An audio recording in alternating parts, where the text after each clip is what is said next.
Welcome sa Tagalog Horoscope, ang iyong gabay sa pang-araw-araw na buhay.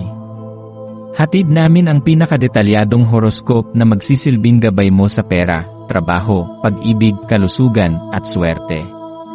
Naway magtagumpay sa buhay ang lahat ng ating tagapakinig at subscribers sa buong mundo. Maraming salamat sa pag-subscribe at tanggapin ang siksik, liglig, at umaapaw na biyayang hatid ng Tagalog Horoscope. Ito ang iyong pang-araw-araw na horoscope para sa Aries, para sa Marso 27, 2025. Ngayong araw, nararamdaman mo ang matinding enerhiyang nagmumula sa iyong likas na apoy bilang isang Aries. Ang siglang ito ay tila isang nag-aalab na damdamin sa iyong kalooban, nagpapalakas sa iyong determinasyon, at nagdadala ng bagong sigla sa iyong pananaw sa buhay.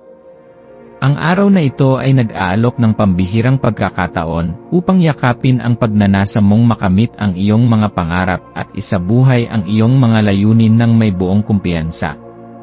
Sa pagsisimula ng araw, maaaring maramdaman mo ang isang kakaibang sigla na tila nagtutulak sa iyo upang kumilos ng mas mabilis at mas may layunin kaysa dati. Ang enerhiyang ito ay isang biyaya. Isang paalala na may kakayahan kang baguhin ang iyong kapalaran at itulak ang iyong sarili sa mas mataas na antas ng tagumpay. Huwag mong pigilan ang iyong sarili sa pagsubok ng bago. Ang pagkakataong ito ay isang pinto na naghihintay lamang na iyong buksan. Pagnilayan mo kung ano ang tunay mong nais sa buhay at gamitin ang araw na ito upang magsimulang gumawa ng mas malalaking hakbang tungo rito.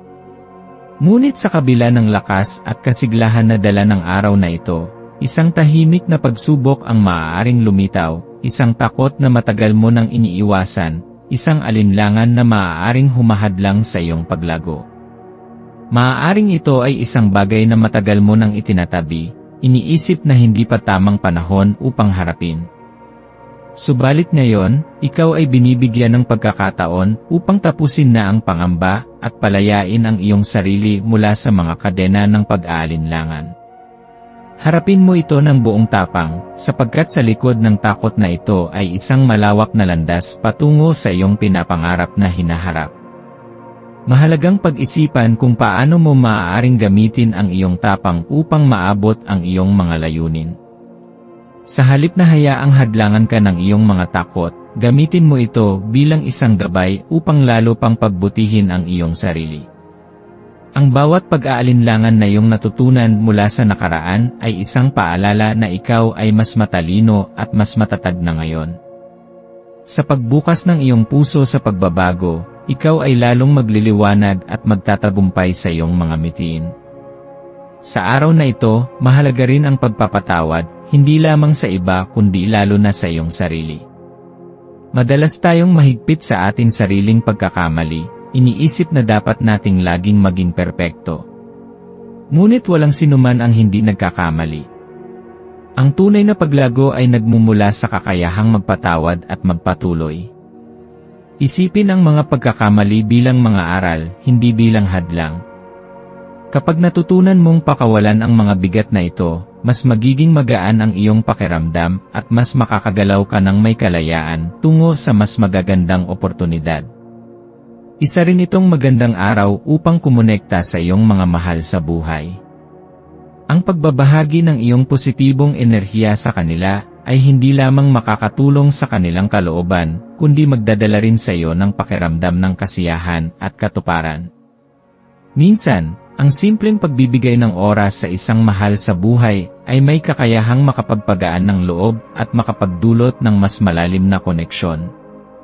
Subukan mong makipag-usap sa isang kaibigan o kapamilya na matagal mo nang hindi nakakausap. Ang pakikinig sa kanilang mga kwento at pagbabahagi ng iyong sariling karanasan ay magbibigay sa iyo ng mas malinaw na pananaw sa buhay. Ang iyong maswerteng kulay para sa araw na ito ay pula. Ang kulay na ito ay sumasalamin sa iyong matapang na diwa at nagdadala ng lakas ng loob at determinasyon.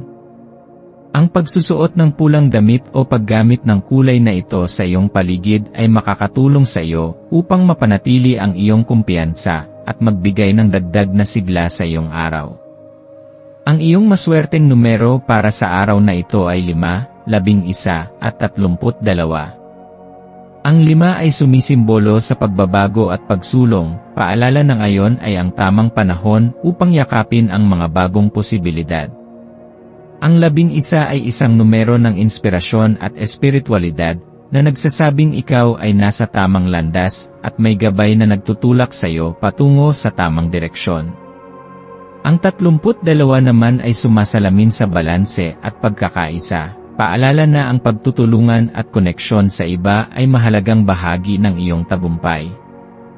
Ang maswerteng gawain para sa araw na ito ay ang pagsisimula ng isang bagay na matagal mo nang pinagpaplanuhan. Maaring ito ay isang proyekto, isang bagong libangan, o isang hakbang patungo sa mas mataas na antas ng iyong karera. Gamitin ang araw na ito upang gawin ang unang hakbang, gaano man kaliit ito. Ang mahalaga ay ang pagsisimula, sapagkat mula sa maliit na hakbang na ito, maaaring lumago ang isang mas malaking oportunidad. Sa pagtatapos ng araw, pagnilayan mo ang lahat ng nangyari.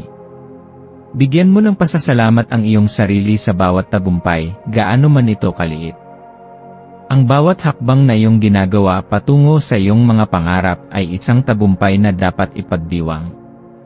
Huwag kalimutan na ang pag-unlad ay isang proseso, hindi mo kailangang madaliin, basta't patuloy kang gumagalaw pasulong. Ikaw ay isang mandirigma, Aries. Ikaw ay isinilang upang lumaban para sa iyong mga pangarap at ipaglaban ang iyong nais sa buhay. Huwag mong hayaang pigilan ka ng takot, sapagkat ang tunay na tagumpay ay nasa pagharap sa mga pagsubok ng may tapang at determinasyon.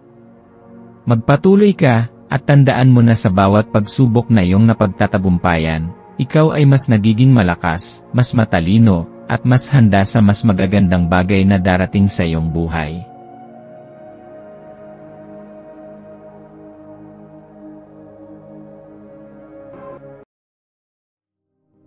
Tayo ay magkaroon ng kaunting sandali upang ipagdasal ang lahat ng mga dalangin ng ating mga subscribers, na sana'y matamo nila ang kanilang mga pinapangarap sa buhay, magandang trabaho, mabuting kalusugan, payapa at masayang pamumuhay, at siksik, liglig, at umaapaw na biyaya at kayamanan. Ipinagdarasal namin ng mataimtim ang lahat ng mga komento sa nakaraang video, at hinihiling namin, Panginoon, na pagpalain mo ang ating mga subscribers ng masayang buhay sa mundong ibabaw. Maraming salamat po. Maaari kayong mag-subscribe sa aming channel na Daily Prayer, kung saan nag-a-upload kami ng pang-araw-araw na Catholic Gospel Readings, Reflections, at Daily Rosary Reading para sa lahat ng misteryo ng araw. Tulungan ninyo kaming buuin ang community na ito at mag-subscribe na. Ang link ay nasa description box. Maraming salamat sa panonood ng iyong horoscope ngayon araw. Naway gabayan ka ng mga bituin sa iyong landas. Huwag kalimutang mag-like, share, at subscribe para sa iba pang cosmic na kaalaman. Hanggang sa muli, manatiling konektado sa universo.